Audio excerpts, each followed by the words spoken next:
All right, may I ask you all please to find your way to your seats so that we get started. We have a full session and we don't want to run out of time. Welcome everybody to the Breeding Using AI session at the Innovation Day. My name is Katy Navabi. I am a plant breeder by training, and I am the North America Canola R&D lead with Nuseed.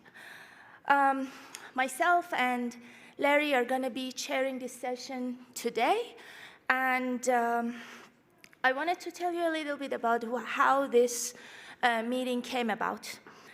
As you all know very well, artificial intelligence technologies have been quite a hype in the past few years, and it has created a lot of excitement as well as a lot of fear for the humanity.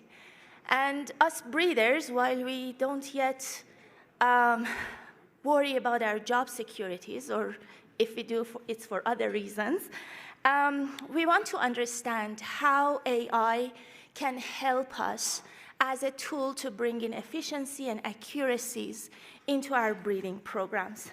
And that's the whole idea of how this session came about. We're going to have two speakers talking about applications of AI in phenomics and genomics.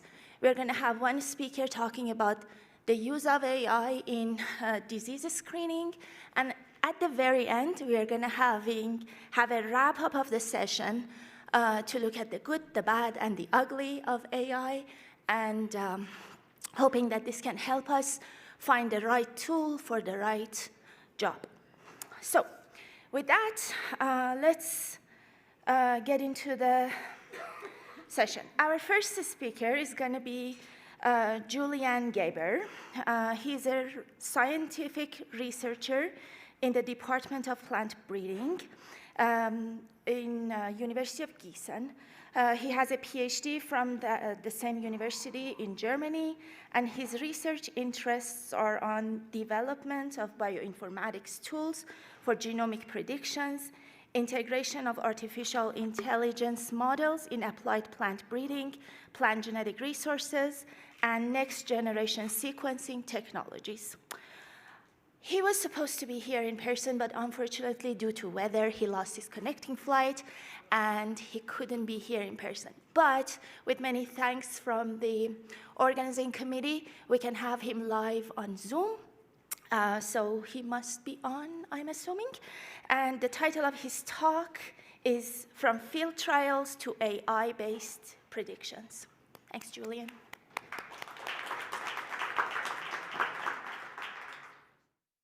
Hello, everyone. Thank you so much for the kind introduction, Katy. I would like to start by thanking the Canola Week Committee for inviting me to give a talk in this great conference. I am highly satisfied with the organizing committee and their help during all this process, trying to accommodate and trying to find solutions in a really short period of time. And I do have to apologize that I'm not there in person. It seems that my wish to be there and to present my results in person was not enough to overcompensate for weather and flight changes. But with this, hopefully, I can introduce a part of my work and to try to present why we believe that artificial intelligence has the possibility to improve the way we are doing plant breeding in general, and especially the way we are doing plant breeding for canola. So with this, I would like to start talking a bit about artificial intelligence. It comprises a large sum of different models that are applied in statistics, and they are known for a long period of time. We could say that the first artificial intelligence model comes from the 40s, and it was developed by British scientists that helped Britain quite a lot during the Second World War. So we have different types of machine learning models or artificial intelligence models. in general, if we would try to summarize this, we would say that logical systems or knowledge-based systems will be the first types of artificial intelligence models. We have nowadays, and probably you heard a lot about machine learning, which basically means pattern recognition. So there are models that have capacity of understanding data, and based on their understanding of data, to extrapolate and to do and to use those patterns for example, for predictions, which would be interesting for us as plant breeders. And the newest form of artificial intelligence statistics involves or talks about deep learning. Deep learning contains models as multi-layer perceptron neural networks, autoencoders, and so on. And this type of statistical model has the possibility of encoding and decoding the data in the same model. This is a really powerful tool and has the possibility of extending our knowledge, and when it's applied to biological systems, for example. But we do know that artificial intelligence is present all around us. On the left side of my slide, there is an article from The Economist. And in this article, journalists are discussing that more than 60% of financial trades done on the market are done using prediction algorithms that have artificial intelligence behind them. From financial markets, we know about artificial intelligence applied, for example, in automobile autonomous driving systems, but we also know about from the literature of machine learning applied, or artificial intelligence applied in genetics and genomics, in trying to figure out interactions between proteins at a network level, or looking at the interaction between a gene and a protein or an enzyme. These are things that were published, and in the last 5 years, the number of publications in this area increased quite a lot, and this gave us hope that we can use some of that knowledge into applied plant breeding. On the right side of my slide, I have an article about ChatGPT. Maybe this is one of the most famous models that is now out there, and everybody for a long period of time talked about this.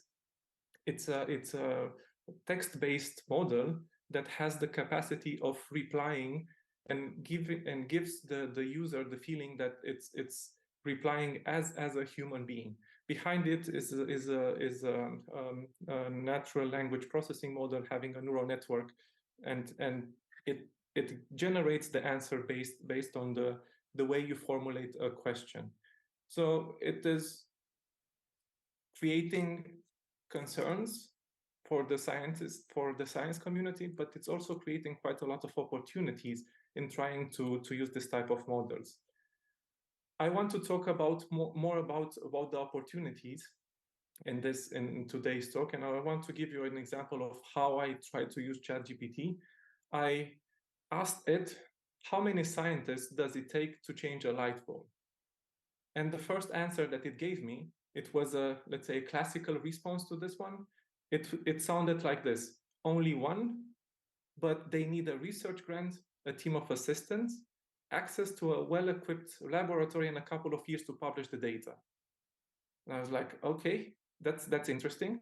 But somehow I was not satisfied with this answer. And I asked it again, the same question: how many scientists does it take to change a light bulb? And then it generated three different new answers. The first two were quite similar to the original one, but the third one caught my attention. The third answer to the same question was none. Scientists, or they, will wait for the light bulb to change itself through natural evolution. And this made me think that somehow ChatGPT knows that, or maybe maybe based on my previous research or on my previous questions and inquiries, knows that I'm working with natural evolution. And this is basically what plant breeders are trying to do, to use evolution to improve the cultivars that are available on the market. So the way we want to use artificial intelligence is basically trying to sort out the main factors that we have in the breeder equation. If we would reduce plant breeding to one simple formula or concept, will be the concept of genetic gain. How much can I improve the genetics within my population in a given breeding cycle?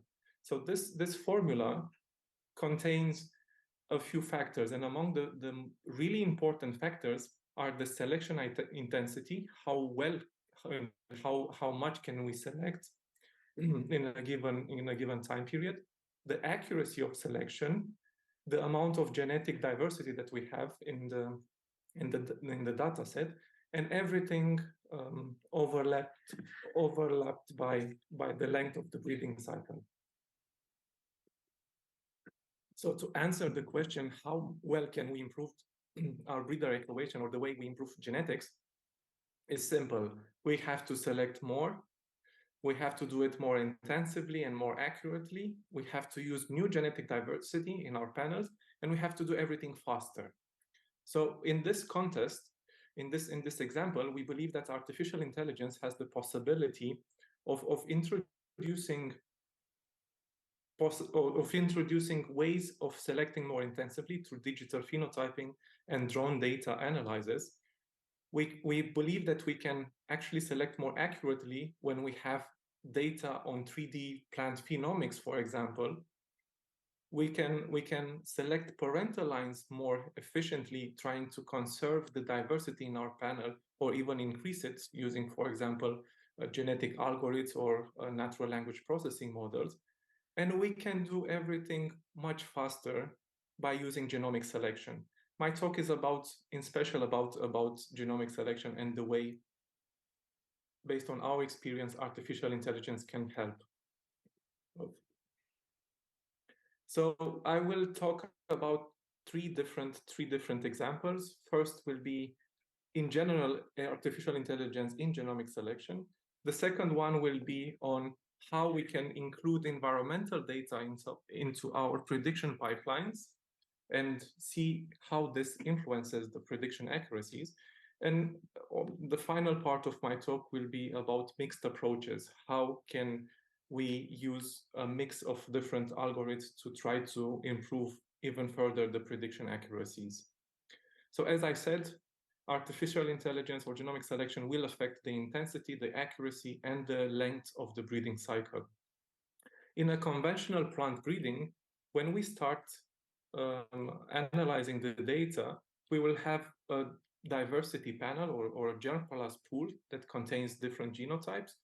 And based on the resources that we have in our breeding program, we will select a target population of environments, a set of environments where we will test the data.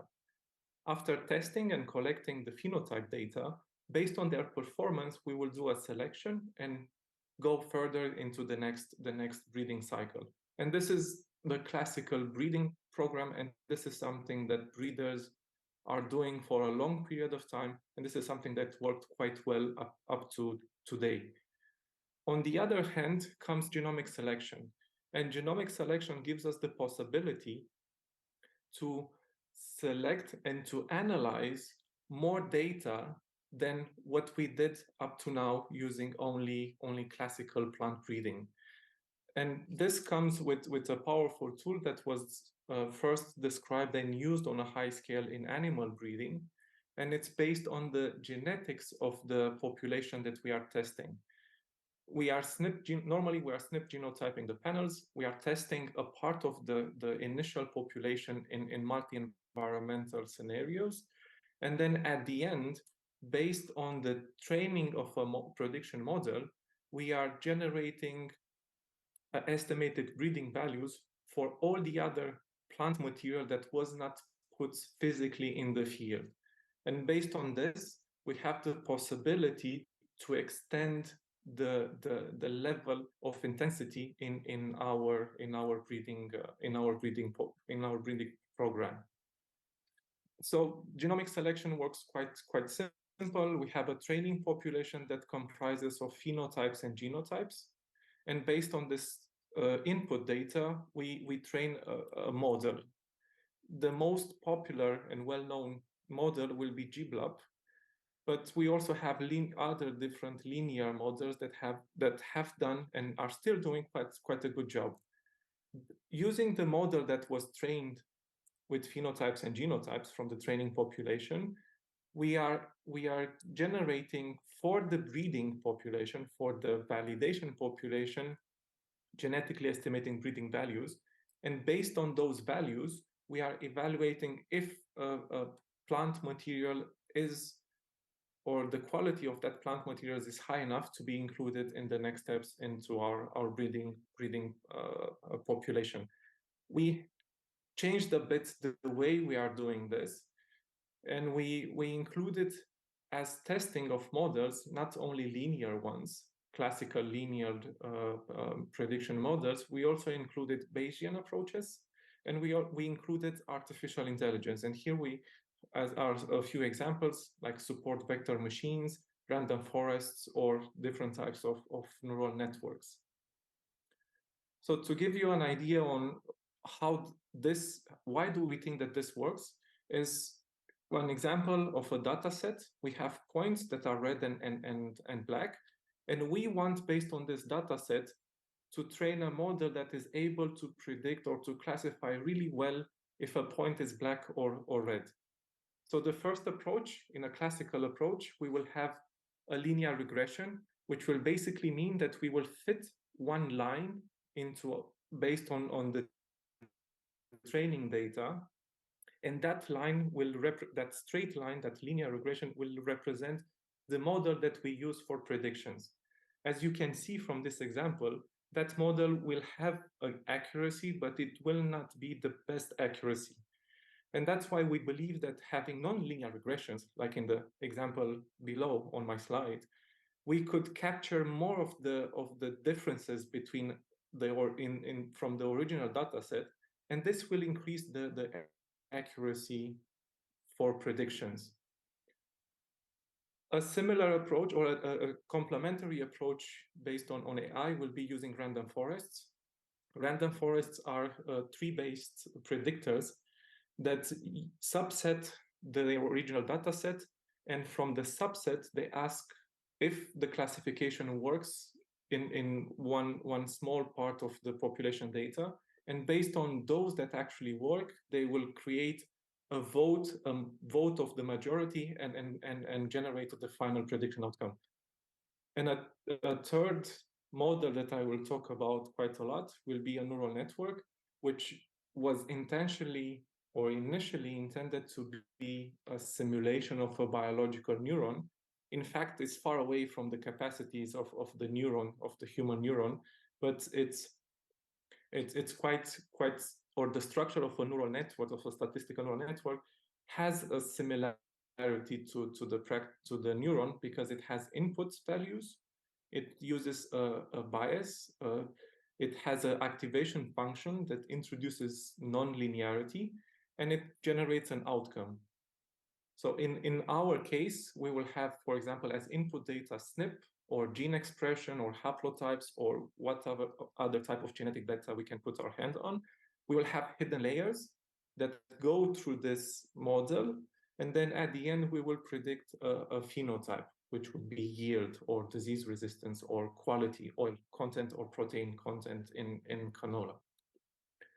So to give you a first glimpse of our results, we noticed that we don't notice in a hybrid canola population that most of the artificial intelligence models that we tested have similar, or sometimes even slightly higher accuracies than the classical linear models.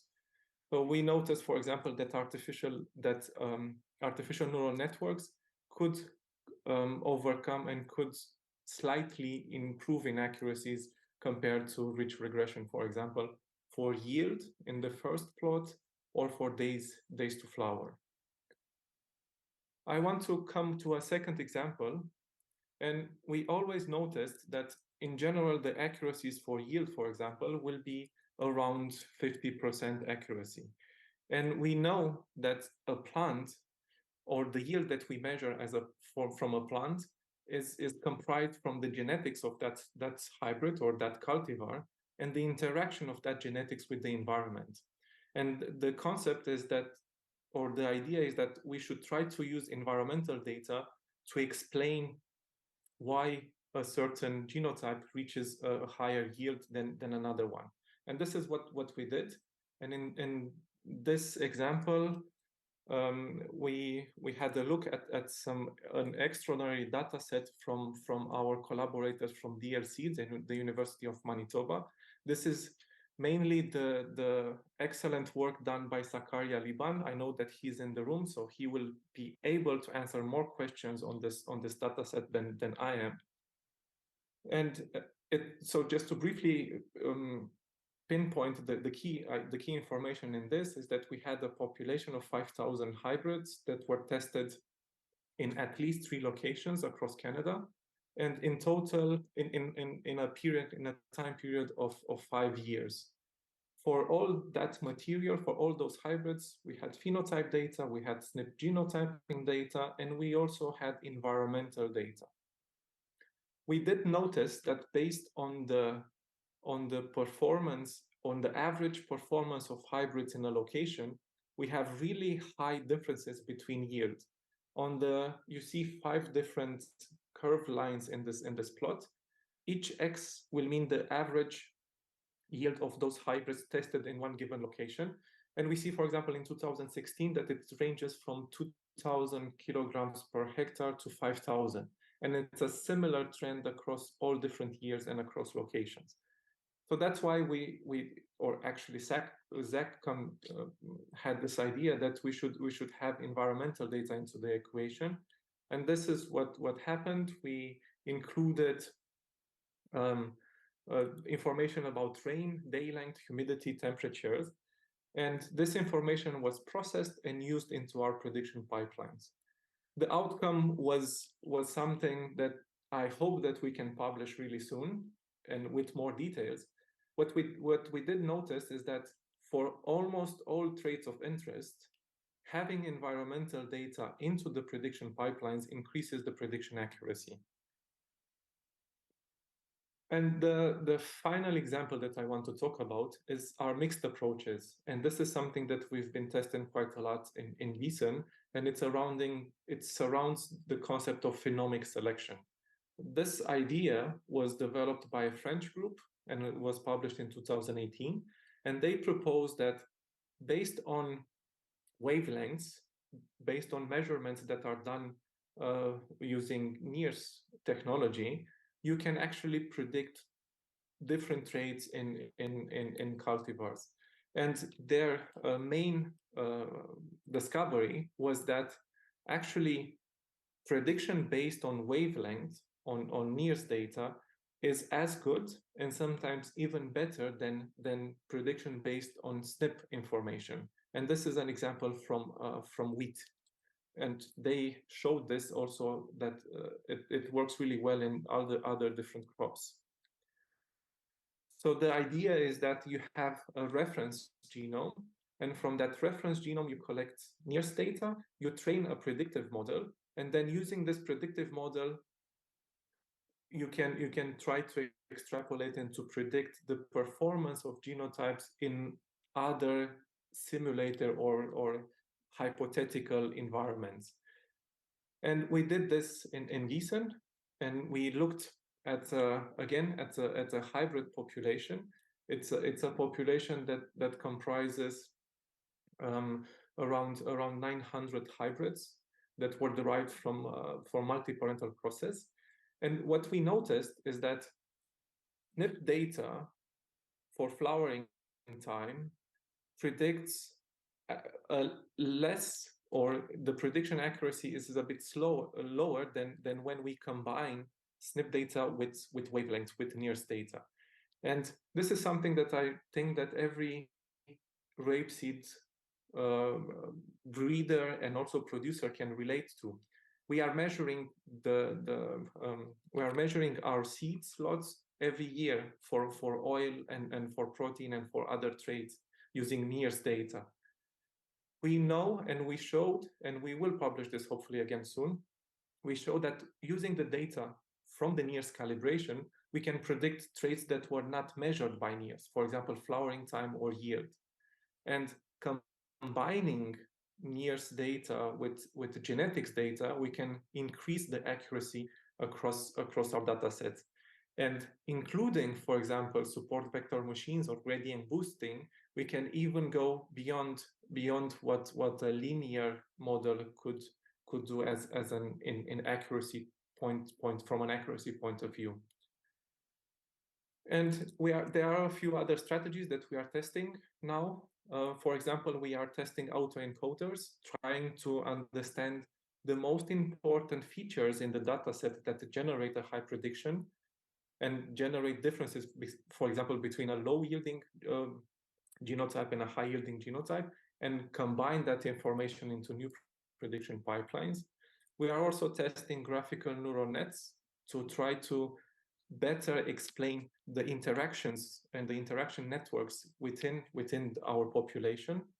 And of course, we are also working quite a lot in phenomics, using drone data, digital phenotyping, and 3D imaging to try to understand, to have better phenotype data, and with that phenotype data to be able to predict better the yield, for example, for our crops.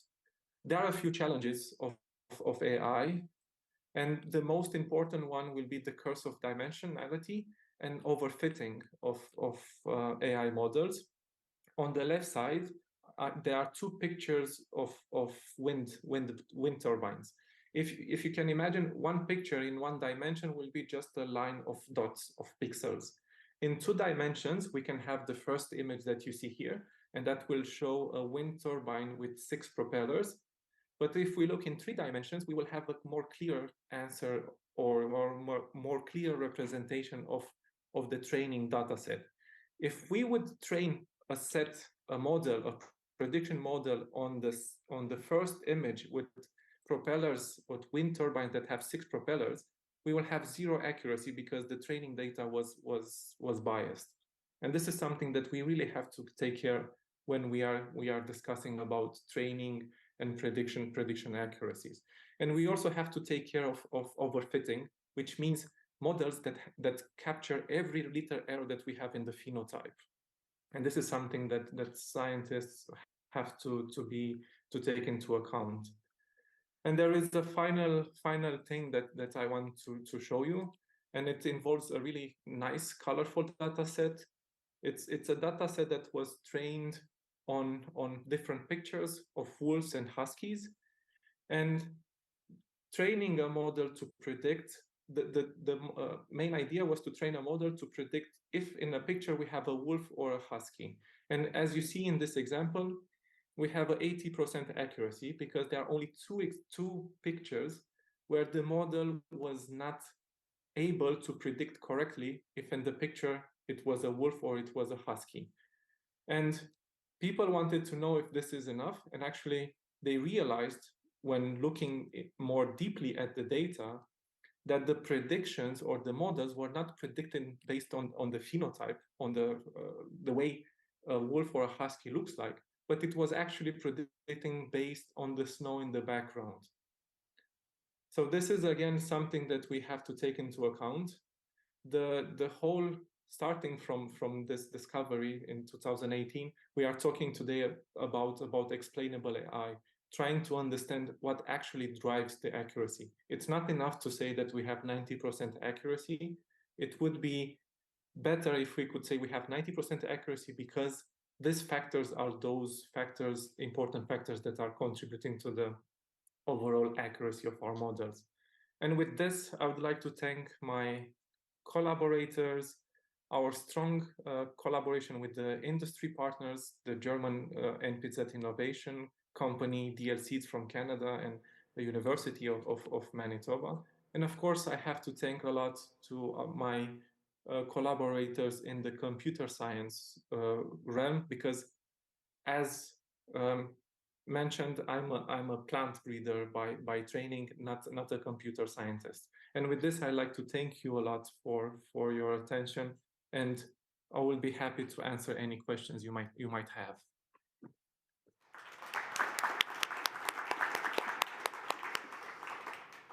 Thank you very much, Iulian. I think we have time for maybe 2 questions.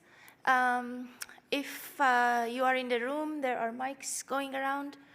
And if you are joining us virtual, please make sure to submit your questions on the Q&A section.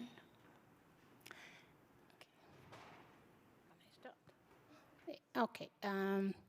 Thank you for the excellent presentation. My question is, genomic selection is started almost more than 20 years. It's very successful in animal breeding, but so far when we come to the practical plant breeding, the success is very, very low, because one problem is the relationship between the training population and the selection candidates, or the breeding population. Unless it is very related, the prediction accuracy is very low. So this is one thing should be considered. And the other thing is, in terms of model, you mentioned GBLAP is a very recommended model.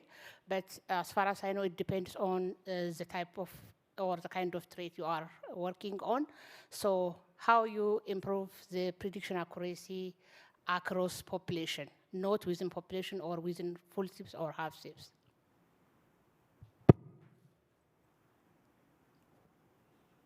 Yes, so thank you. Great question. First of all, one of the let's say the key problems of genomic selection will be that actually, even if it works, you will lose diversity in a really fast cycle. And some of my colleagues developed a model that designs crosses between parental lines to try to also conserve diversity quite well in the population. And this is based on genetic algorithms, so it's a type of AI.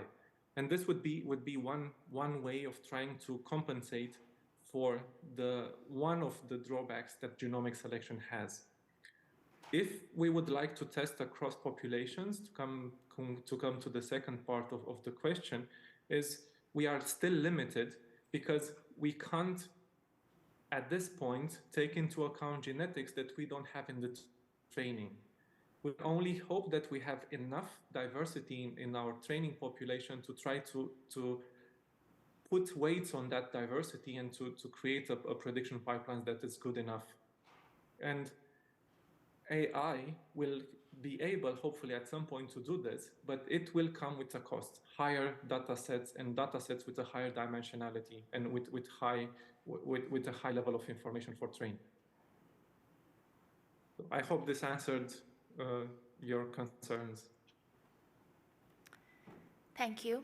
I think we have another question from online. Yes, we have a question online there. What was the range in seed quality, trait seed quality in the NIR data set used for the phenomic selection?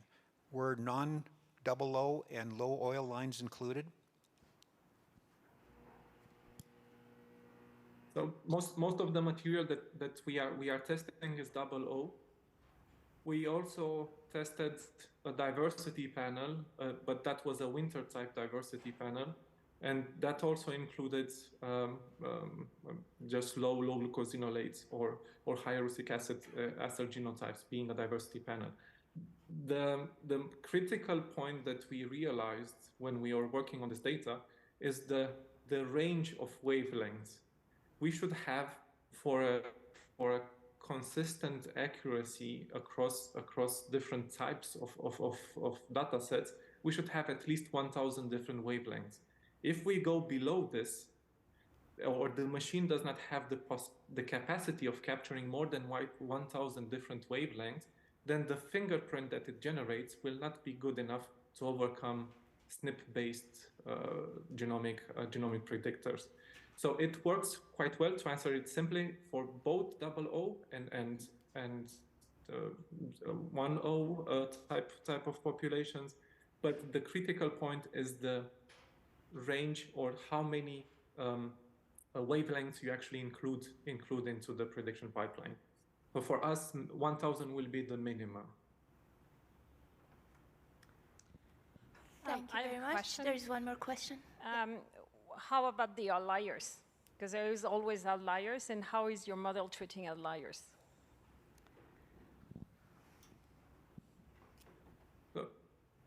We tried a strategy that's based on feature selection, trying to use, for example, k-means or k-nearest clusters to try to dig out the outliers. We do know, and that is the problem of overfitting. We do know if you have a large sum of outliers in the data set, this will force the model to overfit. And the strategy that we tried was to get rid of this as well as possible, and then process the data in a second step. So using a type of hybrid, let's call it AI. Yeah, but at the same time, if you have a lot of outliers in your population, that means that your model is not working.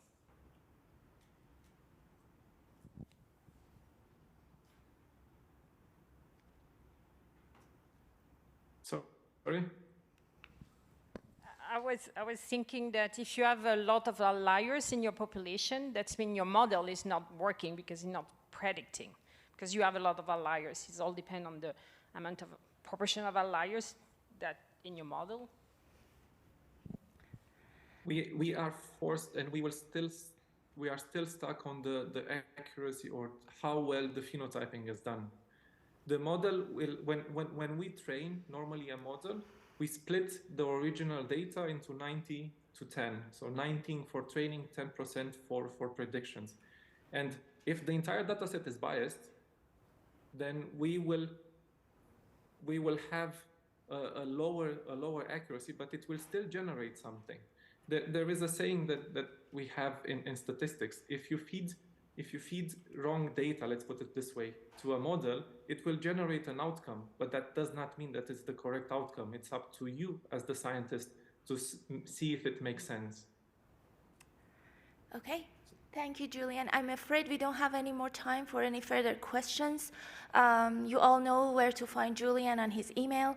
And again, I'm really sorry that we couldn't have him with us, but we look forward to having him with us in future years. Thanks, Julian. Okay.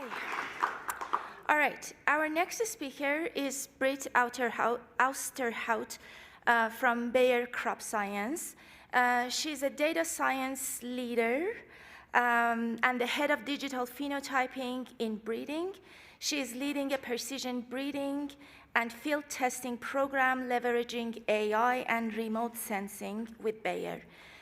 She has a PhD in biological sciences at the University of Missouri.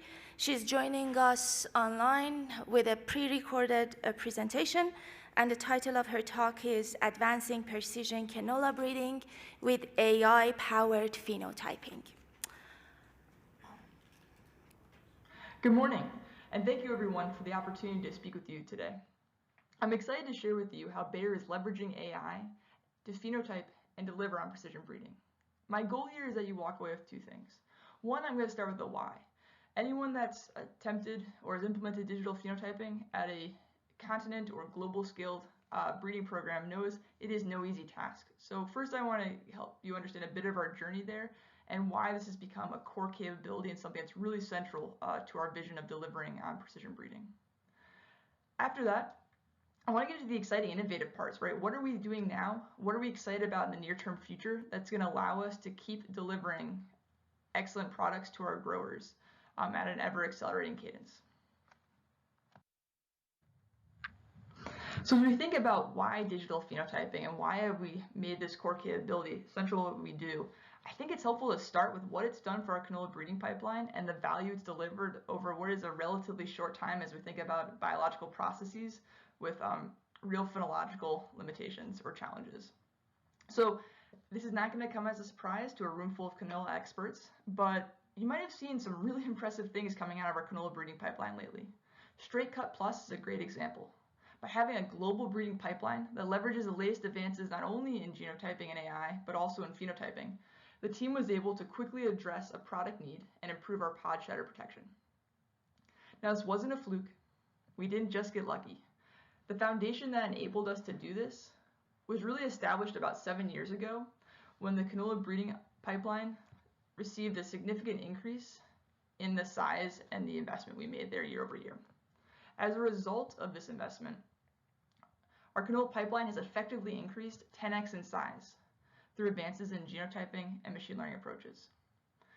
The pipeline has also benefited from a doubling in our yield trial footprint, so we can test our material under more environments in a given year, so we don't have to add time to our breeding pipeline. We've also developed advanced AI capabilities, which enable more than half of our canola breeding pipeline, ensuring we advance materials that best deliver product concepts to our growers. Another big part of this transformation has been speed. We've been able to reduce the time from F1 to commercialization by 3 years by leveraging advances in genetic screening and AI capabilities. Now, you've probably heard the same 3 words a lot over these past 4 bullet points. You've heard AI, genotyping, and phenotyping. To bring those 3 things together, or frankly even just bringing together phenotyping or genotyping with AI, requires a strong IT infrastructure. And so I want to make sure we talk about that as well, but all of these advances were dependent on building that strong IT infrastructure that allows data to flow automatically from imaging or manual notes into a centralized data warehouse where any scientist can leverage it or model, or any model can automatically advise or prescribe decisions. So our canola pipeline has benefited not only from a large physical testing footprint, but also by leveraging the latest innovations in genotyping, phenotyping, and AI to evaluate more material than ever in silico. Ultimately, having these pieces in place has led to a dynamic breeding pipeline that can rapidly address market needs, like pod shatter protection. While AI-enabled phenotyping was a core capability of the recent transformation in our canola pipeline, that hasn't always been the case. AI-enabled digital phenotyping hasn't always been there for us. In fact, I would argue it's been a steady transformation over the past 25 years where we've gone from very traditional localized breeding programs that, all the companies that now comprise Bayer Crop Sciences, to our current global AI-enabled pipeline in which digital phenotyping really lays at the core. So how did we get here? Well, it really started off, I'd argue, in 1999. And it was during this time, and I'm going to call it breeding 1.0. We didn't have that name for it then, but looking back, it's easier to name things sometimes. And it was at this time, starting around 1999, that what is now Bayer Crop Sciences started combining some of the world's leading seed companies and genetics into one plant breeding team. And in doing so, we were able to establish an extensive global footprint of diverse lines. So breeding 1.0 is really going global and going faster because we had this global footprint and more diversity to draw from. And by 2005, we were seeing the results of these bigger breeding programs generated through breeding 1.0. But we weren't satisfied. It's one thing to have a lot of data. It's a whole nother thing to know to make heads or tails of that data, right? How to make it useful, especially when those data might be being collected in different ways between years and across breeding programs. And so to realize the full benefits of the size we'd achieved, we started leveraging new technologies to improve accuracy. And this is really where data science started to emerge as a core capability and a key strength. And also when we saw the first AI models influencing our breeding pipeline, it was actually during breeding 2.0 and right around 2010 that we deployed our first AI model as part of our advancement decision process. And so we went then from breeding 1.0, having a lot of data, to then breeding 2.0. We have a lot of data and some models to start making sense of it. But at this time, we had early advances in our technology, and there were technology-driven improvements, which were very heartening. But it didn't go all the way, and I would argue during breeding 2.0, phenotyping wasn't the main focus. But we saw the promise, right? We saw what technology improvements could do for us as a company and making better decisions faster. And that was really where breeding 3.0 was born, and this focus on digitally enabling our pipeline. Now, as a digital phenotyping person, breeding 3.0 is my favorite because I think that's where digital phenotyping really matured and became its own thing at Bayer Crop Sciences. So during breeding 3.0, there were 2 key focuses. 1, operational speed at scale, and 2, innovation on how we capture insights on the products we're developing in the environments that represent our diverse customer base. So if we think about operational speed and scale, we took a step back and we had to reimagine nearly every stage of breeding around the globe. And as part of this, there were large centralization efforts to make sure we were doing things consistently. And as part of that, we also developed new high precision machines to really reduce the noise, right? One of the hardest things with doing yield trials is separating out the impact of our genetics from the environment. And that's hard enough assuming you have no noise from differences in how you operationally execute those experiments. And so we had a big focus on data quality and how do we ensure that at scale. As I mentioned, so the other part of this, right, with the innovations on how we capture insights. And a key part of that were, one, really the maturization and the globalization of digital phenotyping. So starting to think very critically around, should all these things be manual notes? And manual notes, even under the best of circumstances, are still fairly subjective and not extremely repeatable. Or can we digitize a fair amount of this? And so we saw the launch of our kind of proto-UAV program and then our UAV-based program. We also started, because we had the data and we had the data infrastructure, we were also able to start introducing more analytics to leverage this richer data environment. And what's really exciting as we look at the 2023 class of canola deployments, we're starting to see the results of those breeding 3.0 technologies and advancements. And so the last 5 years of breeding 3.0 have created an incredible foundation of data science, connected field testing, and started us down the journey of protected operations for some of our most technically challenging make operations. They've also have established digital phenotyping as a core capability at Bayer Crop Sciences and something that we know we need to keep improving on and staying on the cutting edge of innovation, really driving innovation to ensure that we are meeting our goals and showing up the best way we can for our growers. But, every time we get close to meeting our goals, we move the goalpost farther out. And so, breeding 3.0 has since become the foundation for precision breeding, and precision breeding is our focus right now. Precision breeding is a fundamental change in how we think about breeding. We're shifting our mission from finding the best germplasm for growers to designing products for our customers. So in doing so, we're going beyond selection and instead starting with the end in mind. What are our customers' needs? And then working back from there. Now, as part of this, we have some ambitious goals. When we are successful delivering precision breeding, we will have developed a fully connected AI-driven breeding pipeline.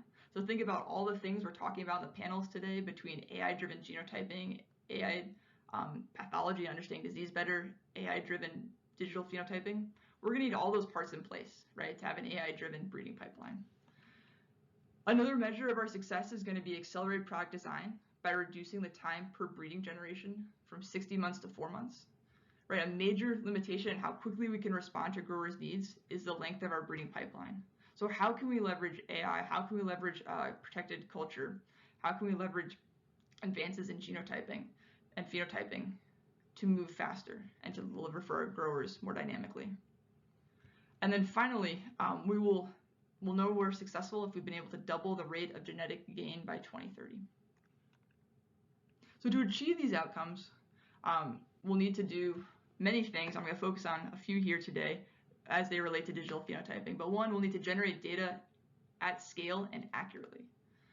So when I think about at scale and accurately, I immediately go to digital phenotyping, right? It's one thing to have busloads of folks being moved from field to field, but any of us that have done data collection in difficult environments, not to mention repeatedly, know that doing that quickly and accurately is very challenging, even when we're trying our best.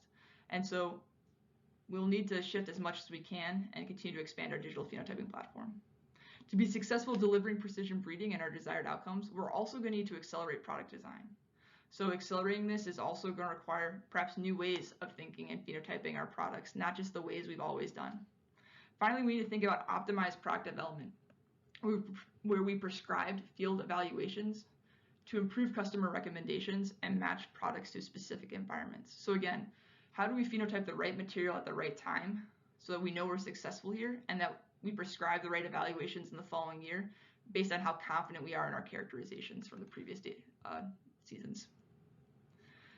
And so while I'm sure everyone on the panel here today could see how their specific AI focus is central to precision breeding, and they'd be right.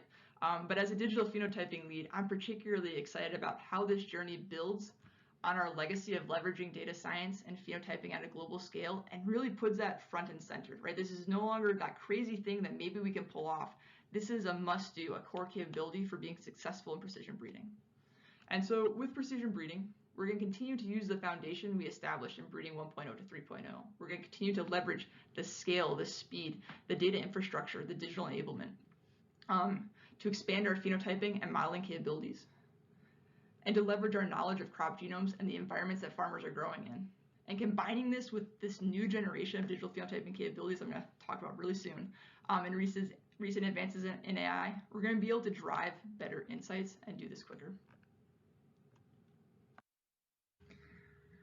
Awesome. So we've covered by now and hopefully firmly established that AI-enabled high-throughput phenotyping is a core component to precision breeding, and the reason for that is it has increased the accuracy of our decisions. It's enabled us to better understand our materials sooner and at scale. So I want to highlight here 3 major wins. The first 2 are digital phenotyping enabled by our UAV platform, and the third of which is a high-throughput phenotyping approach that was built custom in-house by our excellent engineering team and allows us to capture pod shatter better. So let's start with plot uniformity. An important metric of success for our material is early season vigor, right? We want to know how our seeds perform under challenging environmental conditions early in their growth. And so as a result of that interest and the importance of that trait, we fly nearly every one of our early season canola plots with UAV imagery. From this, we're able to understand plot uniformity, which is a good proxy for that early season vigor, and helps us tease apart, right, how our germplasm performs under different environments. So we understand that stability over space. The other big thing that plot uniformity gets us is it allows us to improve the quality of our data by highlighting when we made an operational mistake, right? If we had a planter that got jammed, if we had seed source issues, those problems are very apparent on these early season flights. So we're able to remove that data point from future consideration. So we make the best decision on that germplasm in plots where we operationally execute the experiment correctly. Our UAV platform also enables maturity. So from our UAV flights early season, we're able to leverage AI-enabled digital phenotyping models to predict the beginning and end of flower for our test lines. By doing this, and by doing this more accurately than we are able to do by walking plots, we're then able to make better product placement recommendations towards the end of our pipeline. And earlier in our breeding pipeline, we're better able to ensure that we are delivering on the proper product concepts that we need to round out our portfolio. Now, those plot uniformity and maturity have been enabled by UAV digital phenotyping and then AI models to turn those images into useful insights. The last thing I want to highlight here from a high throughput phenotyping perspective is pod shatter. Now, a big win for our canola pipeline has been the release of Straight Cut Plus and the improved pod shatter protection resistance that it offers. So a key part of that win, in addition to the global collaboration, was a new way of measuring pod shatter through new technology that allows us to, instead of doing it manually, to mechanistically understand and compare pod shatter between germplasms. And so that was another big win, both building in-house the technology to do that mechanistic high throughput phenotyping, as well as the models to make heads or tails of it. I'm really proud of what we've done so far, but what I'm even more excited to share with you today is that this is only the beginning. A core part of our digital phenotyping strategy for precision breeding is bringing to bear the full weight of AI through the field testing digital twin. Now, a central feature of precision breeding is designing germplasm for our growers' fields.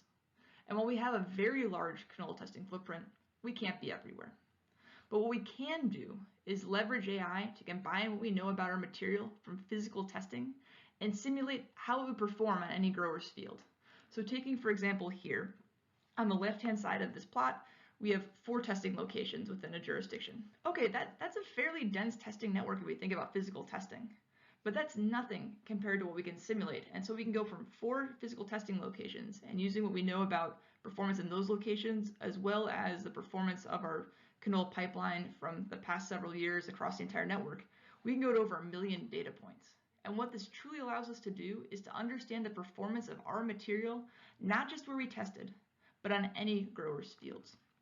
And so by having these digital twin simulations, we're able to ask, what if, and then measure the answer. So this enables us to do many things, but 2 of which I want to highlight. The first of which is while we have a dense physical network, we can complement that with an even denser virtual network that represents where our customers are growing. By having this, we're then able to understand the stability of our products at scale and place germplasms into environments where we know it will succeed. Now, the digital twin is already changing how we make decisions, and improvements in our AI-powered phenotyping and envirotyping will allow us to keep improving and growing the list of what-if questions we can answer. So what's next? What do we need to do from a digital phenotyping perspective, from leveraging the latest and greatest in AI to continue growing the digital twin, to continue delivering on our precision breeding vision, and to continue making our canola breeding pipeline the best it can be? So to deliver on the digital twin and to ultimately maximize the potential of our genetics, we need to keep pushing and innovating in digital phenotyping, leveraging the latest and greatest technologies, whether they are physical technologies that allow us to measure things in new ways, or AI innovations that allow us to better understand those measurements. And I want to focus on 3 areas of things that we're really spending a lot of time thinking about. The first is data collection at scale. Now, this is a theme that I've brought up several times over the past 15 or so minutes.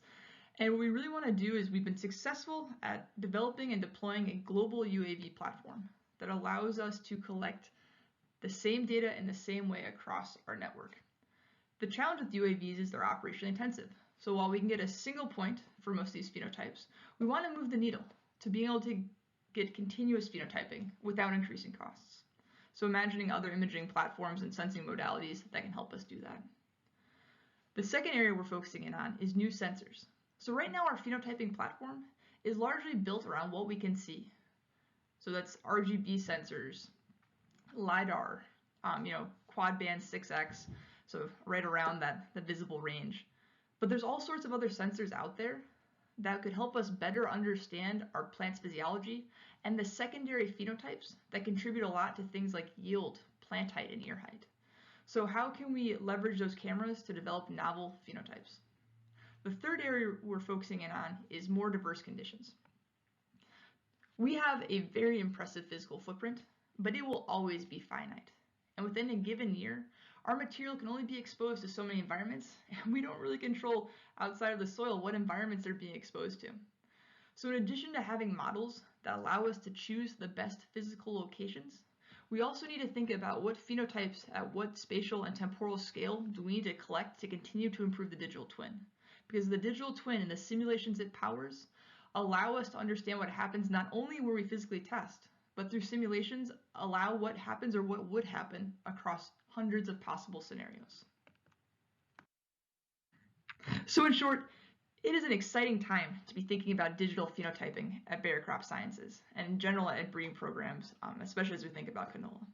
So not only do we have the latest and greatest and exciting game-changing AI models being released, it seems like every day, whether it's around segmentation, object detection, classification, diffusion, large language models, all this great new stuff is coming out there, transformers, my goodness.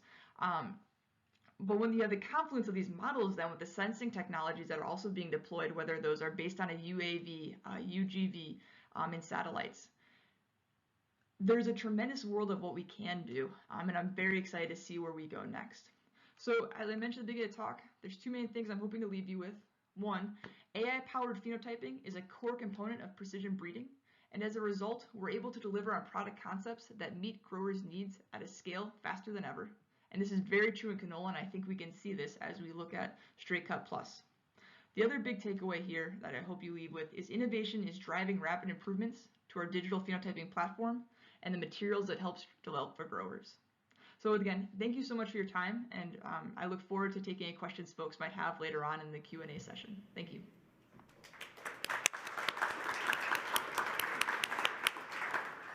Thank you very much, Britt, for the excellent talk and all the passion that you bring to the field. I think we are running over time, but I would like to have maybe just a couple of questions, either from the floor or from the chat. There's one in the chat.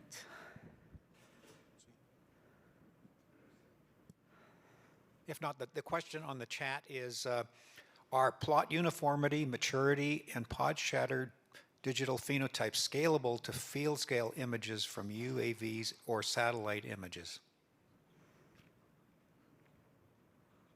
Yeah, so I would say anything's on the table. A lot of it depends on the scale at which we're testing a particular genotype and that varies throughout our breeding pipeline. So early in the pipeline, we have very small plots, so we can test lots of material, and as we get closer and closer to commercialization, the size of those plots grows. So it really depends on, what is the scale we're testing at relative to the spatial resolution we can get from satellite versus UAV. But certainly everything is on the table, and we do experiment actively, especially in the satellite domain, where newer and newer satellites are getting to orbit, seems like every week, with more and more impressive both accuracy as well as georeferencing accuracy, or spatial resolution, excuse me. Okay, any more questions? Yep, there's one here. Hey, Britt, thank you for your talk. So on your slide where you had 4 data points and then you went to millions of data points, I wasn't able to make the leap in my head how you were now collecting data from those millions of data points. Can you expand on that, please? Yeah, absolutely. So we went from having the 4 physical testing locations in that jurisdiction, and then what we can do is, using all of our data points across our testing network over the past many years, we've been collecting high resolution phenotyping and environmental data and genotypic data. We can then leverage AI, and actually a lot of what Iulian was talking about previously, right? How can we leverage AI to better understand things? We're then able to make simulations where we can ask that what if question of, what if we had tested this product in this location, how would it have performed? So that it's the simulation that allows us to go from what we physically tested to what would have happened if we had tested something here under this environmental condition.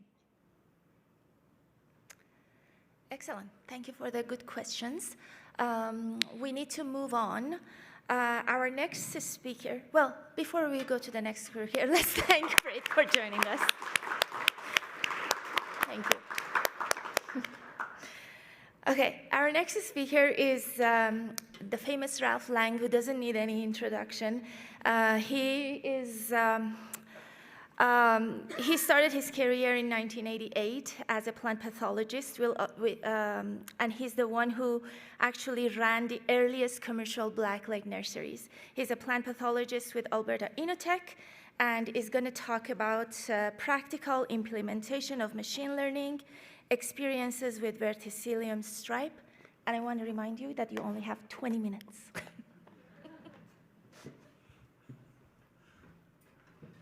Okay, we'll try.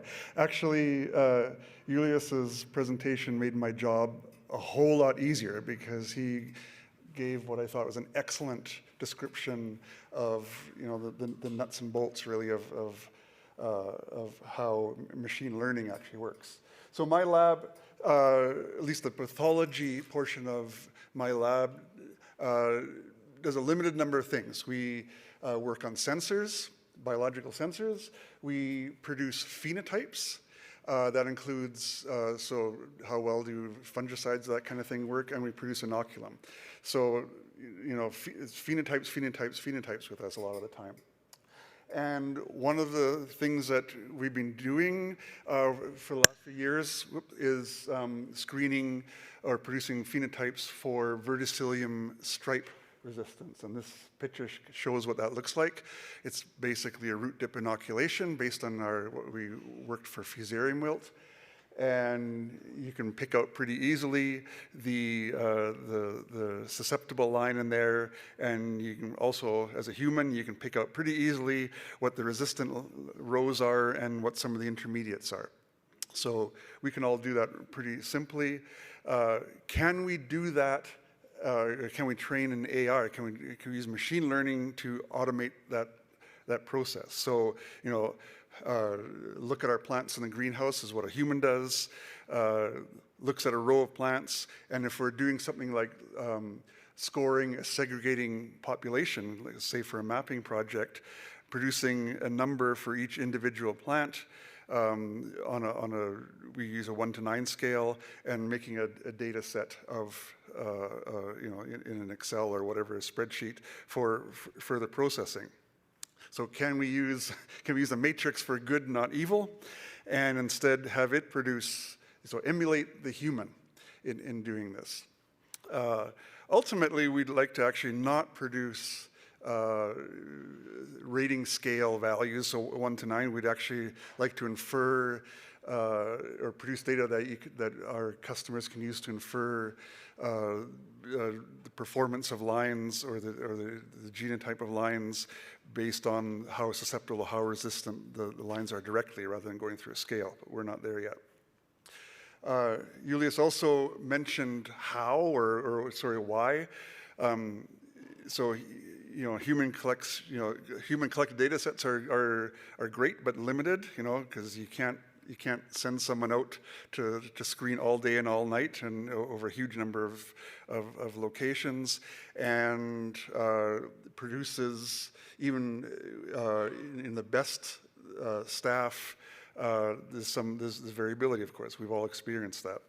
And more we're getting into traits, even in the pathology world, of traits that are not simply inherited.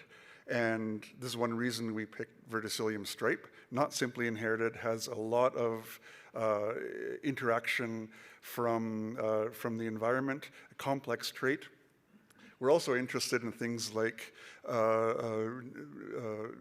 environmental stresses or nutrient use efficiency, water use efficiency, that kind of thing, not simple traits. And then my own personal wish is, from a statistical standpoint, ranked ordinal variables, so 1 to 9 scales, that kind of thing, are mathematically problematic. And if you're getting into more complex things, like you want to look at interactions between diseases, say, or other factors, it can be quite limiting in terms of either the power or the available analyses. So it would be nice ultimately to get rid of that. So this was COVID. We thought, well, fools rush in where angels fear to tread, and we're the fools to try and see if we can make something that will, automatically collect images to see if we can train an AI system to recognize images that are resistant or susceptible in canola. So we built this, basically it's a gantry out of Unistrut with linear actuators in the X, Y, and Z directions, so forward, back, up, and down, and theta, which is the tilt. We thought we'd have to look at plants from the side. Turns out at the end of the day, this was overkill. We only ended up looking down from above. And, we wanted this to be controllable by remote. And so this whole system is still sitting there today, can be controlled locally from a computer running in the greenhouse itself, or just by ordinary Microsoft remote desktop. We're engineers to do this, so from my standpoint, it's relatively simple. What was not simple was translating that tub that you saw a few slides back, so where we have a tray basically in sand culture. Moisture relationships for Verticillium stripe are very important in terms of developing the symptoms, and it's a talent. So Wendy Dimitri, who did all this, is very good at this, but we can't have the plants overlapping. Overlapping is bad. We heard about dimensionality, that kind of stuff. It's a nightmare. So we needed the plants separately because we want individual plant data, and that meant we had to develop a hydroponic system. If you're trying this, that took a huge amount of time. Another thing that took a huge amount of time was just getting the materials. This is COVID. Try to get Unistrut in the middle of that. It was a big problem. All right, grossly oversimplifying the tasks of machine learning. We had more details in an earlier presentation. You need to, once you have your images, you need to build a model that does object detection. So the thing of interest versus the thing that are not interest. Here is this example, cars and traffic lights versus trees and streets and so on. So we used or chose a system called RCNN. This is basically a convoluted neural network. And we really ported that over from a commercialized system that we're running now for clients in oriented strand board plants. And what this thing does, if you're making oriented strand board, you want the strands to be 90 degrees from each other, and they want to automate that process. You need to measure that. And so what this particular AI does is it determines how overlapped the samples are and what orientation they are. And that's essentially the model we used to detect what is plant and what is not plant. So here's an image from our model as it's running. You know, a plant in the hydroponic trough that you see there. It's been inoculated. This particular one's getting symptoms, and that mask RCNN model produces an area that it thinks to, you probably can't read it, 99% certainty that I think this is plant, and we can look at that and say, yeah, that's mostly plant that you're looking at. So that's the object segmentation part of it. That, you know, there's multiple steps after that, but you have to pre-process that image. So set the white balance, zoom it up to a usable scale, like we see here. And there's a second model that has to be built in an AI system, which is the object classification. Is it a 1 or is it a 9 or whatever? For this, we used a tree-based system, XGBoost. Well, you all know what decision trees are. If you've keyed anything out in weeds, that's what that is. Only difference is it produces a value at the end of that. Practically, sunny day versus cloudy day, that kind of thing makes a big difference. We ended up taking pictures at solar noon because light is approximately equal and no shadows. An alternate, if you try this, would be take pictures at night when it's dark and supply artificial light and use that. All right, so again, the steps of model development here. A practical thing, if you try this kind of thing, is you need to budget quite a bit of money for object annotation. What's that? Well, that's a human sitting there saying this is a 7, this is a 5, this is a 6 on that image. Now, Joyce was pretty clever. She developed a preliminary algorithm to kind of group these plants together.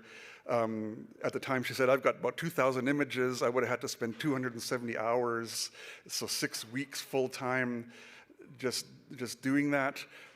She took 100 hours that, so she's very relieved, but she was sick of looking at plants at the end of that. There are ways to improve your data set for doing that annotation. So one is use of synthetic data, which is pretty cool, but watch out. So right here we have what the model actually looks like. So this runs on the TensorFlow platform. She programmed this in Python, but basically takes the image. This can all be automated, of course, but here we're pressing buttons. You know, you can press D to detect the image. Again, it tells me, okay, here's where I think the plant is. You agree, hit the S to score the image. And what it generates is, you know, what the probability is of that the image is what it thinks it is, but also what the best rating is on that 1 to 9 scale. So in this case, it feels that the best rating is a 7 on that 9 scale with probability or certainty, I guess, of 0.98 or 98% certain. The second best one is as an 8, so 80% certain, and generates a weighted average between those two, 7.5, call it, so 7.49, right, 7.45. And that's the datum that is generated and onto the next plant. And the advantage of it, of course, is that this particular iteration takes a few seconds to run. All right, so how do we actually do this? What did we do physically? We did 3 trials. We, over the famous COVID period when, well, we had nothing else to do. So our rig actually, I would say now is too small. It takes 128 plants at the spacing that you see. We thought we'd have to grow them bigger than we did, but we got symptoms much earlier, so they could have been put closer together. You know, as I said, we imaged 1 time a day. We could have had it producing images every hour, every day. That's actually useless in terms of plants. They simply don't change enough and really rapidly results in overfitting. So that, Julius isn't kidding, that is something that you really want to avoid, overfitting the data. So, and we follow the 80-20 rule. So 80% of the data set is retained for the training, then 20% for the testing. Ideally, then you generate a whole new set of data for the validation. So you run it on plants that the system hasn't seen. And ideally, you have the same number of plants in each category, same number in class 1 and class 2, all the way up to 9. it doesn't happen very often, or you have to generate a lot more than you need.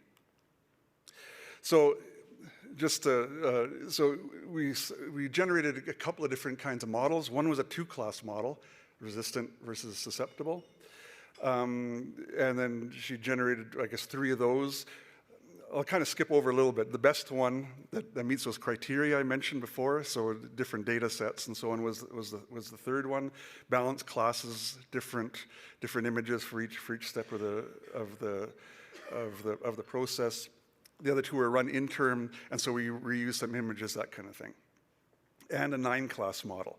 So the first one, we used 100 images per class for each of the 9 classes, all balanced. The second one, 222 images, all balanced, and then a completely independent validation set.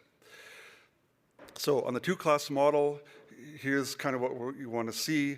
We're starting to run low on time, so I'll just direct your attention to the lowest row there, so the combined total of all the models on the far right-hand side. You know, we're trying to say what's of the images we looked at, how many were right, how many were wrong. So in that particular example, 732 images, we were wrong 28 times, right 704 times, 0.96.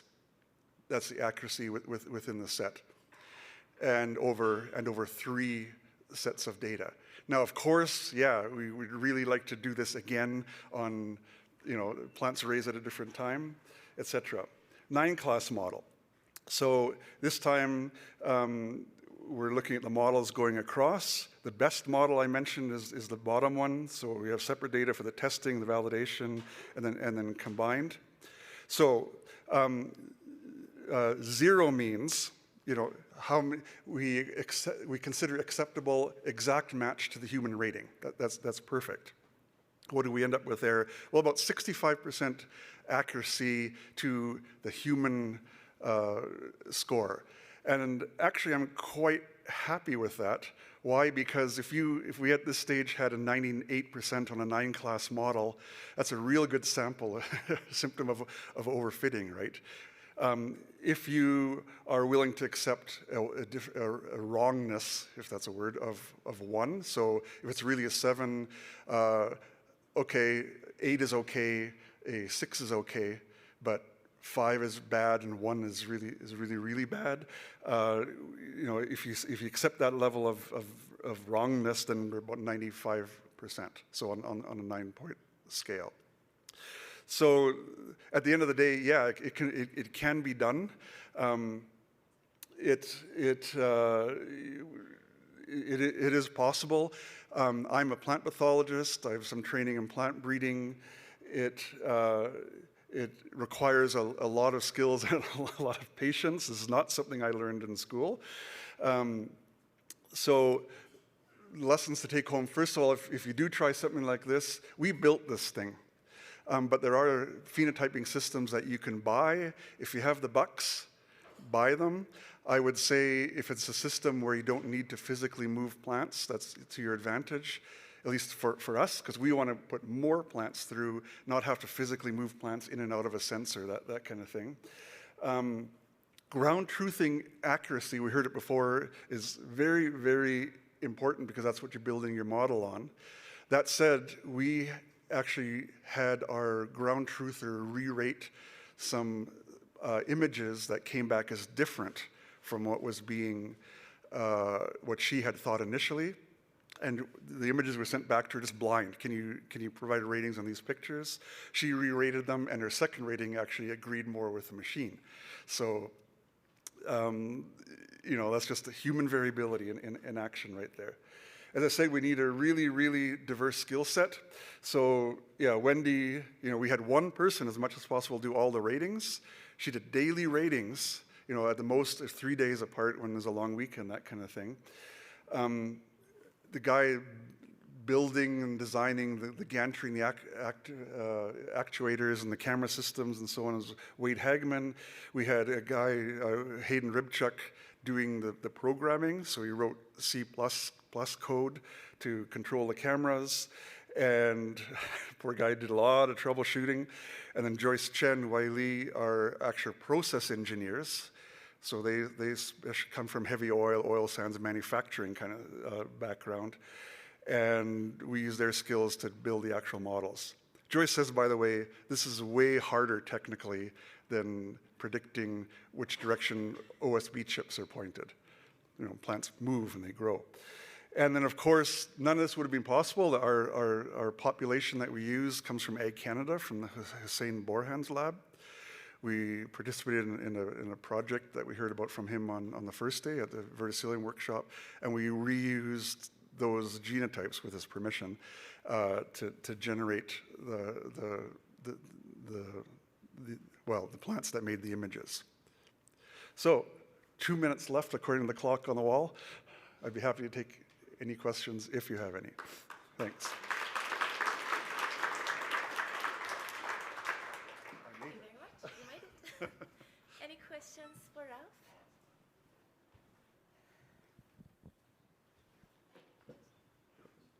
Hey, Ralph. Hey. Is there, with this boring ground truthing work where you're just checking on images, is there a way to use citizen science or have our custom Canola CAPTCHA where instead of identifying streetlights or motorcycles that we can get people when they register for an event to identify canola leaves?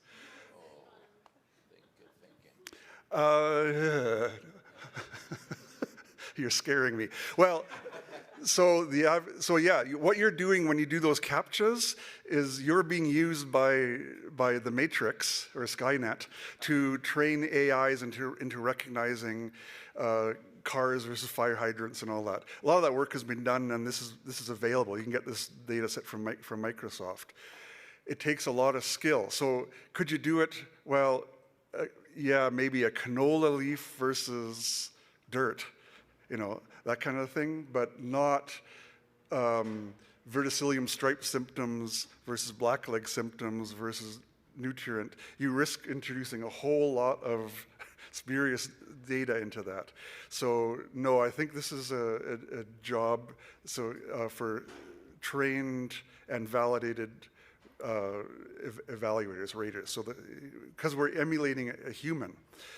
If you got to the stage where you were going against under known conditions, known lines, so you have your parentals, let's say, resistant susceptible with known genes. If you're doing blackleg, RLM135, in there, you could potentially go against that directly if you knew the phenotypic effects. But that's a long answer to a simple question. It's not an unskilled job. It's not an unskilled job, yeah. So every human, I was trying to explain this to my mother, every human is way smarter than the biggest supercomputer ever built. You're just not as good at math, and you get tired. So we have one online question if you'd like to take that. Can you please elaborate on the water stress that you apply when running a verticillium stripe experiment? Absolutely. So it is a wilt disease. So the way it works is it impairs the plant's ability to absorb water. If you, and this is from hard-won experience, if you take a plant and root dip inoculate it in verticillium spores and then plant it into a perfect environment, you probably will not get symptoms, or if you do, until very late in the growth cycle. So you have to stress that plant, but not stress it so much that you kill it. And that's the finicky part of this. Now, to repeat that process in a hydroponic system is hard, right? Hydroponic means water, like it's sitting in water. How do you induce water system in hydroponics? That took us quite a while to figure out. Even just regular screening, you need to, for verticillium stripe, that needs to be tightly controlled. Don't ask me how I know that. My apologies. I doubt, thank you for saving us 2 minutes, but we're still way behind. I would like to invite you to, just because Ralph is here, get your questions in person with him during the lunch. My apologies. Okay, thank you. Thank you,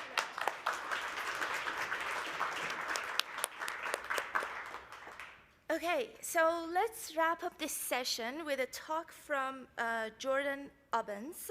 He's from the National Research Council. He's a research officer in computational biology in Saskatoon.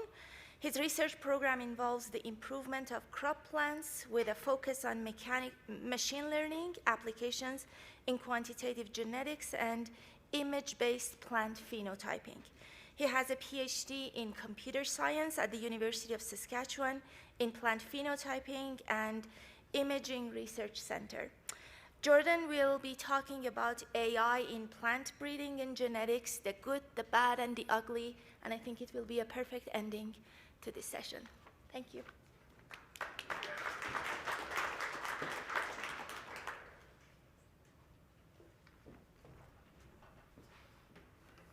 All right, don't worry, everybody. I understand that I'm the one keeping you from lunch, so I'm going to try to speed run this thing.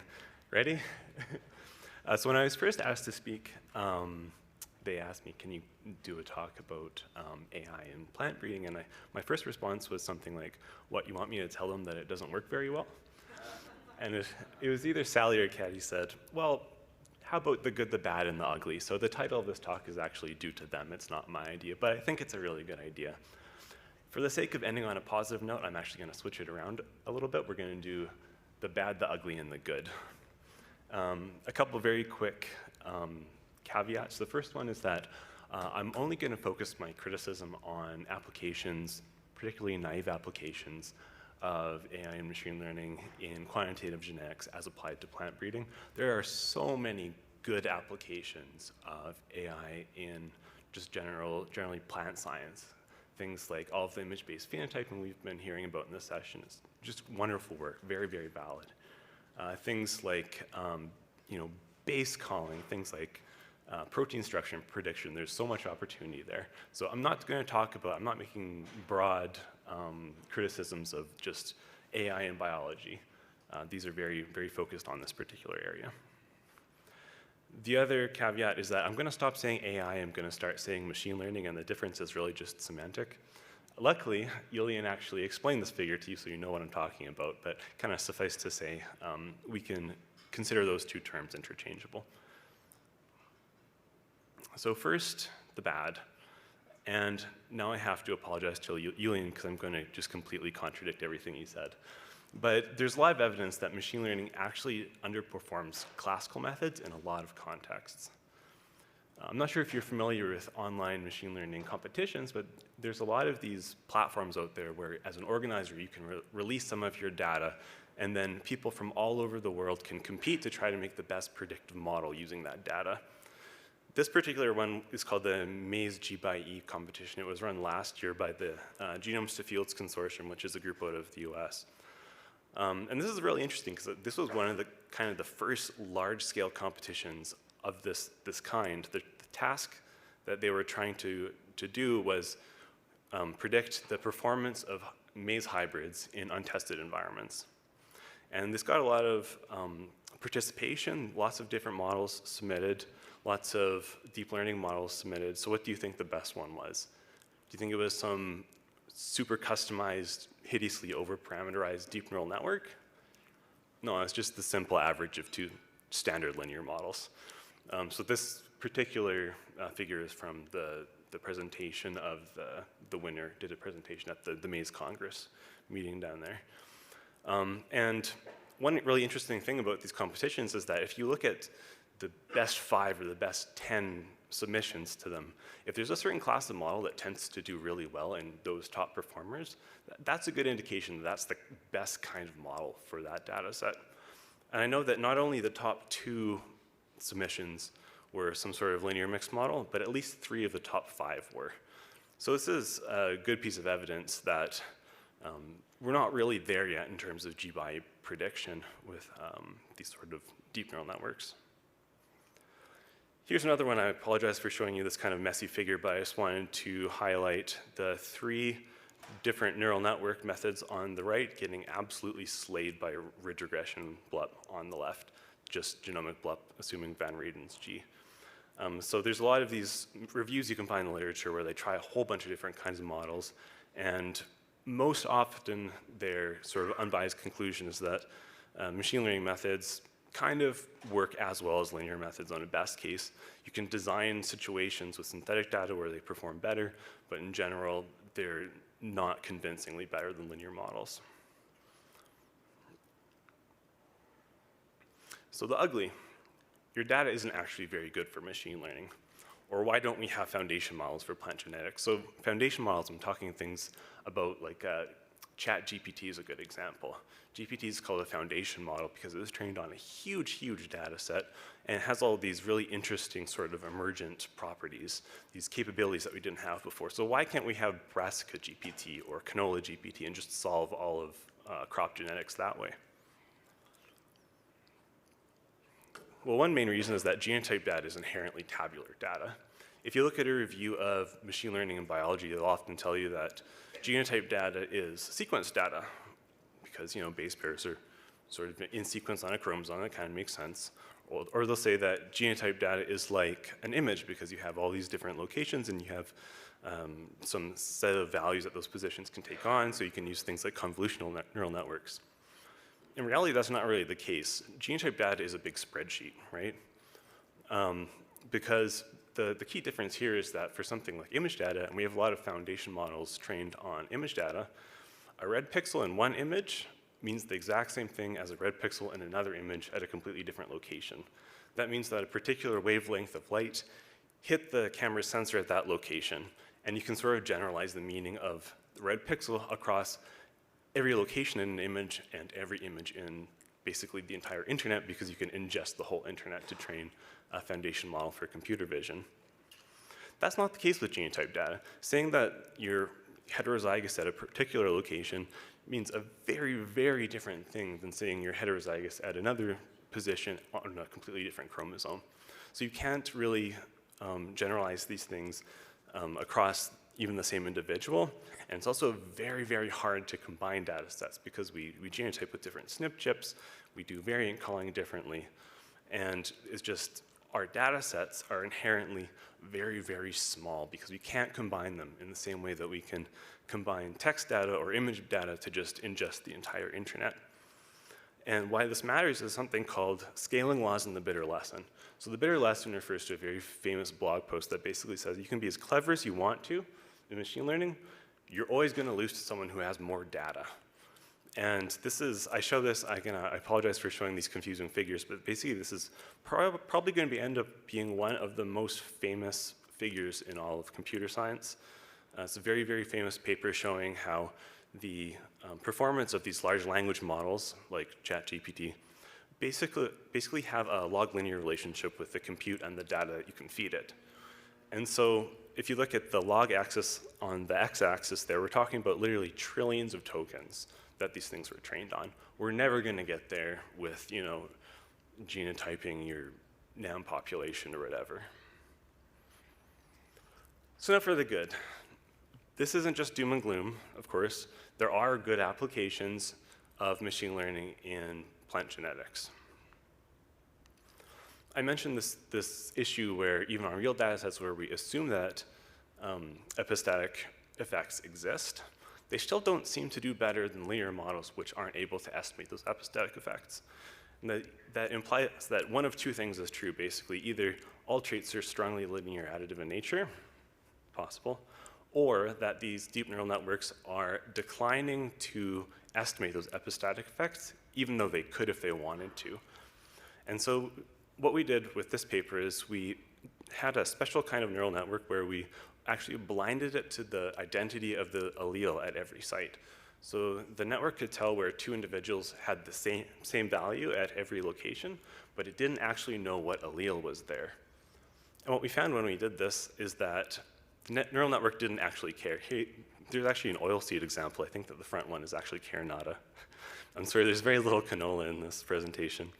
But basically, you can blind it to what the alleles are, and it doesn't care. It can do the prediction just fine anyway. And so the hypothesis that we came up with was that it's not that it can't estimate these effects, it's that it decides it doesn't have to.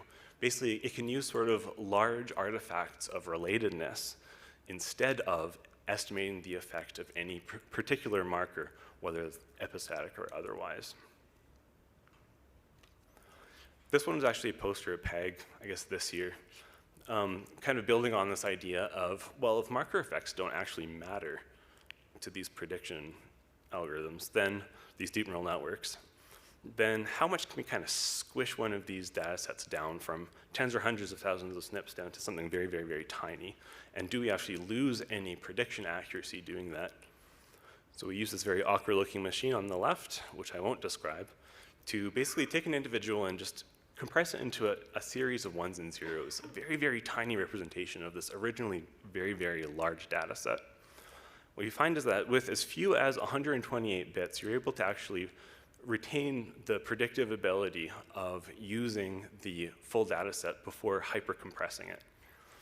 And this is a good indication that what really matters for these predictions is those broad patterns of relatedness, artifacts of ancestry, large haplotype blocks, stuff like that. So how do we operationalize this idea that marker effects don't matter? This is a preprint. It's currently submitted, but you can find it if you want just by Googling the title. Basically, the idea behind this is, what if we had prior beliefs over populations instead of markers? So with all of the existing methods, like Bayes A, Bayes B, G, blah, blah, so basically they impose prior beliefs over the distribution of marker effects, whether that's Gaussian or T-distributed or spike and slab or whatever. But what if we say, I don't care about marker effects, markers don't matter. I want to have prior beliefs over entire populations instead. And how you do this is you have a very boring neural network, basically, that's capable of doing something called amortized Bayesian inference. And you feed it with hundreds of thousands or millions of these fake populations. These are fake populations that are sort of designed to resemble the population that you're interested in doing inference on. And one really interesting thing about amortized inference is that you can then use this model directly without training it. It doesn't have to be trained on your own data. So on the right, there's just a visualization of a synthetic population. This is just a wild population that was simulated. And then on the left, that's a real landrace data set of wheat. And we find when you do this sort of amortized Bayesian inference, what we get is improved performance, particularly on data sets where something like population structure has a very strong presence in the data. So not like by parental lines, but for example, this is a preliminary yield trial of wheat. You get very good improvements. We're looking at the blue lines, how much it's over the zero line, basically, it doesn't matter. None of these are oil seeds, I'm sorry. But basically you get between 3 and 20-some% improvement. We also get some very nice results that follow theory as well. So the takeaway messages. AI in machine learning is not a drop-in solution. You can't take your existing system, take out the linear regression, take out the whatever you're using, and just drop in a neural network and get free performance. It doesn't work that way. We have this problem where our data is not as good as the data we usually train these models in, and it's not probably going to get better anytime soon.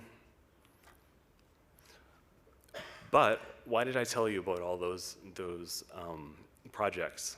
Well, for the second one, that sort of nonlinear vector quantization, you can't do that without machine learning. It's impossible. For the GPFM paper I talked about, doing amortized Bayesian inference with these sort of intractable priors, it's impossible without machine learning. You can't do it. So what machine learning is a very interesting toolbox full of very powerful tools that you can use to better understand your data, to make these sort of systems based on these things that you can't do with statistical models. So I'd like to thank all of my collaborators from all of these fine institutions, and if I can just take 1 minute just to, be really tacky and advertise myself. If you want to work with the federal government, I'm eternally open to collaborations. So just email me if you have any interest in any of this work. Thank you.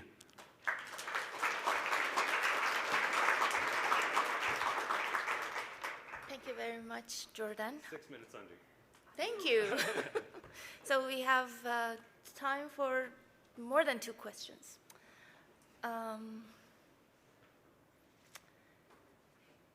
Larry, do we have any questions?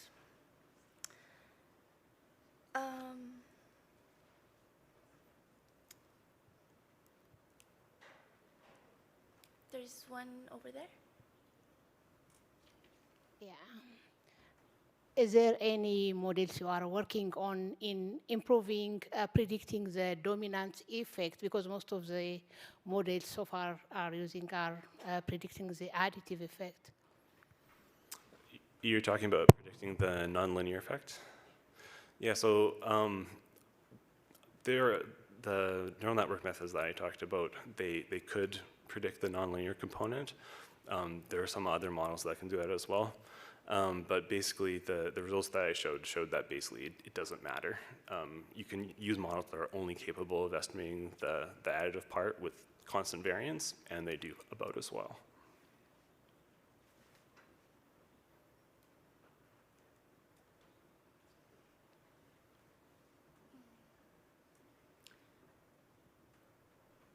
There's nothing online here, but what kind of computing capability do we need to run these models? Can you run them on a laptop? You need a big processor and memory?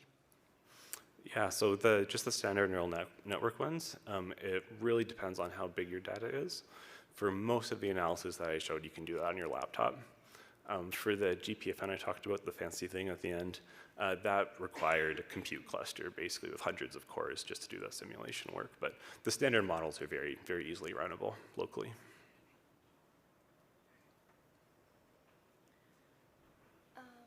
Maybe I can ask a question about your phenotypic data. I know that most of the crops that you presented are not hybrid system, but in hybrids we have phenotype from a hybrid, but genotype from the parent lines. Does it matter at all in how well these models work?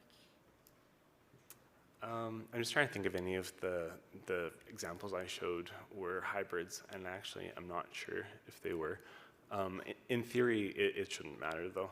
I mean, you get obviously different sort of population structure level changes, but yeah, I don't have a definitive answer for you. Okay, I assume we are standing between you and your lunch, so we can once again thanks Jordan for his excellent talk,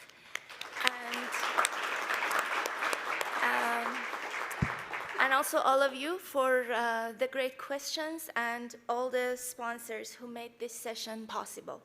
BASF, Bayer, Proven Seed, Alberta Canola, Corteva, High-Tech Production, Manitoba Canola Growers, SAS Canola, Canadian Canola Growers Association, Nuseed, Britt, DLC, Syngenta, Western Grain Research Foundation, and Winfield United.